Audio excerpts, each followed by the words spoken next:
A lot of times in the fall, the fish really get keyed in on small bait. And that's when this thing's gonna really shine. You know, the bait might look really small, and it is, and that's what's so great about it. It'll catch a lot of bass, it'll catch a lot of bluegill, it'll catch everything out there that swims.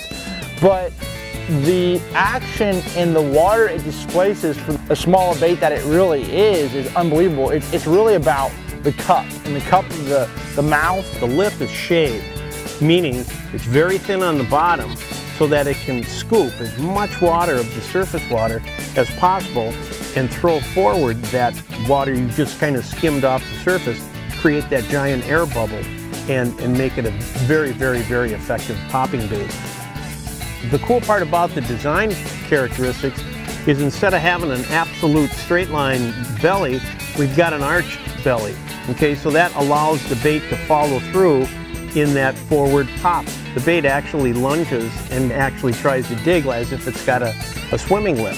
One of the biggest things that I would recommend when you're fishing the UL pop is throwing it on a spinning rod. Okay, throwing it on a spinning rod allows you to get a little bit more distance, and then throw it on Suffix 32 braid, 10 pounds.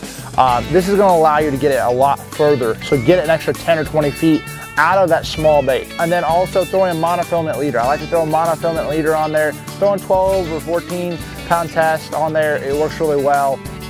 There's really a couple different cadences that I utilize when I'm throwing, you know, popping baits like this one. I'm utilizing it to displace a lot of water, but not move that much. So a lot of times I'll either 1, 2, 3, just short little pop, pop, pop, and let that bait sit there. Pop, pop, pop, and let that bait sit there. Now that's one of my techniques that I mean, it's cadences that's worked all over the country, no matter where I'm at. And whether you work it aggressively, or you pop the bait, or just chug it and pull it forward, it's just moving the surface, and that's all you really need to do. You're just trying to disturb the surface in a different way. Most anglers know there are a time where if I had this or I had that, I probably could have caught a fish.